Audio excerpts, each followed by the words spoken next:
Hello friends, welcome back to Taira's kitchen. আজকে আমি দারুণ টেস্টি একটা নাস্তার রেসিপি আপনাদের সঙ্গে শেয়ার করব, যেটা কিনা সন্ধ্যাবেলা স্ন্যাক্স হিসাবে, সকালবেলা ব্রেকফাস্ট হিসাবে কিংবা বাচ্চার টিফিনের জন্যও বানিয়ে নিতে পারেন। খেতে বেশ সুস্বাদু হয়, আর যে খাবে সেই প্রশংসা করবে এই রেসিপিটার। চলুন তাহলে রেসিপিটা ঝটপট বানিয়ে নিই। রেসিপিটা বানানোর জন্য এখানে একটা মিক্সিং বোল নিয়েছি। বোলের মধ্যে আমি 1 কাপ ময়দা নিয়ে নিচ্ছি। এর মধ্যে দিয়ে দিচ্ছি 1 টেবিল চামচ গুঁড়ো দুধ, 1/4 চামচ লবণ, আর দিচ্ছি 1/2 চামচ চিনি, দিচ্ছি 1 চা চামচ সাদা তেল। সাদা তেলের জায়গায় গলানো বাটারও দেওয়া যেতে পারে। আর দিয়ে দিলাম একটা ডিম। এবার দিচ্ছি যে কাপ মেপে আমি ময়দাটা মেপেছিলাম, সেই কাপ মেপে নর্মাল জল 1 কাপ নিয়েছি।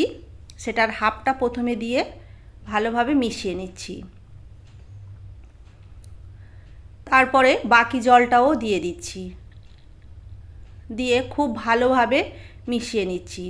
এখানে আমার 1 কাপ ময়দার জন্য 1 কাপ 4 টেবিল চামচের মতো জল লেগেছে। আর দেখুন ব্যাটারটা এরকম মাঝারি ঘনত্বের হবে।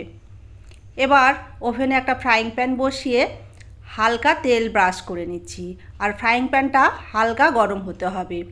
এরপরে 1.5 চামচ ব্যাটার ফ্রাইং প্যানের মধ্যে দিয়ে দিচ্ছি। তারপরে ফ্রাইং প্যানের হ্যান্ডেলটা ধরে এইভাবে ব্যাটারটা ঘুরিয়ে দিচ্ছি। তারপরে কিছুক্ষণ পর দেখুন যখন চারিধার থেকে এরকম ছেড়ে ছেড়ে যাবে তখনই উল্টে দিতে হবে। 1 থেকে 2 বার কিন্তু উল্টে পাল্টে ভেজে নিলেই এটা হয়ে যাবে। তা হয়ে গেছে, আমি তুলে নিচ্ছি। তো এইভাবে আমি সমস্ত শিট ভেজে নিয়েছি। 1 কাপ ময়দা থেকে আমার 7টা শিট তৈরি হয়েছে। আর এই শিট থেকে আপনারা স্প্রিং রোলও তৈরি করতে পারেন, বিভিন্ন রকম স্ন্যাক্সও বানাতে পারেন। আবারও ফ্রাইং প্যান ওভেনে বসিয়ে 1 টেবিল চামচ মতো সাদা তেল গরম করে নিয়েছি। তাতে দিয়ে দিচ্ছি একটা ছোট সাইজে কুচিয়ে নেওয়া পেঁয়াজ, দিচ্ছি 2 টেবিল চামচ ছোট করে কাটা ক্যাপসিকাম। 30 সেকেন্ডের মতো এটাকে নাড়িয়ে একটু নরম করে নেব। এরপর দিয়ে দেব 2টো কাঁচা লঙ্কাকে কুচি করে দিয়ে দিলাম, আর দিলাম 2 টেবিল চামচ গ্রেট করা গাজর, সাথে দিলাম স্বাদ মতো লবণ। এবার এই সবগুলোকেই খুবই সামান্য একটু নাড়িয়ে নেব। এর কাঁচা গন্ধটা চলে গেলেই হবে। খুব বেশিক্ষণ সময় কিন্তু এটা ভাজার দরকার নেই। কালারটা দেখছেন একদম ঠিকঠাক আছে, এই রকম ভেজে তুলে নিতে হবে। তো এটা আমি ভেজে তুলে নিচ্ছি। এটা ভাজা হয়ে গেছে, তুলে নিলাম। এরপর ওই ফ্রাইং প্যানের মধ্যে আরও একটু 1 টেবিল চামচ মতো সাদা তেল গরম করে নিয়েছি। তাতে দিয়ে দিলাম 2টো ডিম, দিলাম অল্প একটু লবণ আর সামান্য একটু গোলমরিচের গুঁড়ো। এবার গ্যাসের ফ্লেমটাকে একদম মিডিয়ামে দিয়ে এটাকে ভুজিয়া বানিয়ে নিতে হবে ডিমটাকে।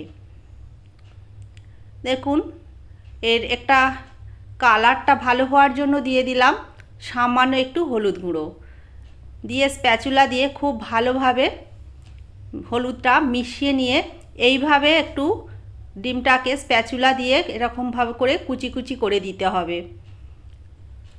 তো ডিমটা আমার ভুজিয়া হয়ে গেছে, আর খুব বেশি সময় ভাজার দরকার নেই। এবার এটাকে নামিয়ে যে সবজিটা ভেজে রেখেছিলাম তার মধ্যে আমি ঢেলে নিচ্ছি। এবার এটাকে খুব ভালো করে ঠান্ডা করে নিতে হবে। কিছুক্ষণ পর দেখুন ওইগুলো সব ঠান্ডা হয়ে গেছে। এর মধ্যে দিয়ে দিলাম 2 টেবিল চামচ শসা কুচি আর 1 টেবিল চামচ টমেটো সস। এবার খুব ভালোভাবে মিশিয়ে নিচ্ছি। এবারে যে শিটগুলো বানিয়ে নিয়েছিলাম সেগুলোর একটা নিয়ে পুরটা ঠিক মাঝ বরাবর দিয়ে দিলাম। দিয়ে এখানে একটা ময়দার ব্যাটার তৈরি করে রেখেছিলাম, একটা ঘন ব্যাটার। 2 টেবিল চামচ ময়দা সঙ্গে 2 টেবিল চামচ জল মিশিয়ে ব্যাটারটা করে রেখেছিলাম। দেখুন এটা এই যে শিটটা বানিয়ে রেখেছিলাম চারধারে দিয়ে দিলাম। এটা একটা আঠার কাজ করবে। তো দেওয়ার পর দেখুন এইভাবে ফোল্ড করে দিচ্ছি, অপর সাইডটাও এইভাবে ফোল্ড করে দিচ্ছি। ঠিক যেমন মোগলাই পরোটা ফোল্ড করা হয় সেই রকম করে আমি ফোল্ডটা বানিয়ে নিচ্ছি। অপর সাইডটাও একইভাবে এইভাবে ফোল্ড করে নিচ্ছি। তো একটা এইভাবে বানিয়ে নিয়েছি, বাকিগুলোও ঠিক এইভাবে বানিয়ে নিয়েছি। এবার এগুলোকে ভেজে নেব। তার জন্য ওভেনে একটা ফ্রাইং প্যান বসিয়ে 1 টেবিল চামচ মতো সাদা তেল গরম করে স্প্যাচুলা দিয়ে চারিধারে এইভাবে ছড়িয়ে দিচ্ছি। তেলটা গরম হয়ে যেতে এই বানিয়ে রাখা নাস্তাগুলো দিয়ে দিলাম। গ্যাসের ফ্লেমটা এই সময় মিডিয়ামে থাকবে। তারপরে কিছুক্ষণ পর উল্টে দিচ্ছি। খুব বেশিক্ষণ সময় এটা ভাজার দরকার নেই, 1 থেকে 2 বার উল্টে পাল্টে ভেজে নিলেই এটা রেডি হয়ে যাবে।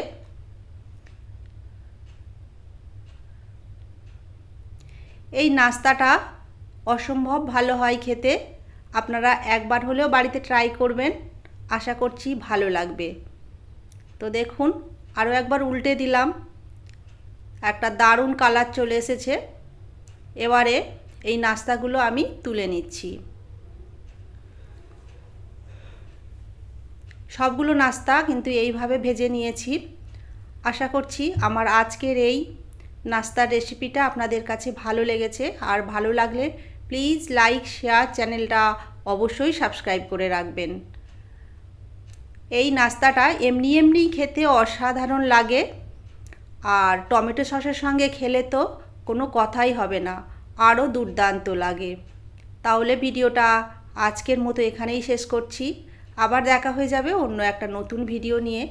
আপনারা ভালো থাকবেন, সুস্থ থাকবেন, সাবধানে থাকবেন।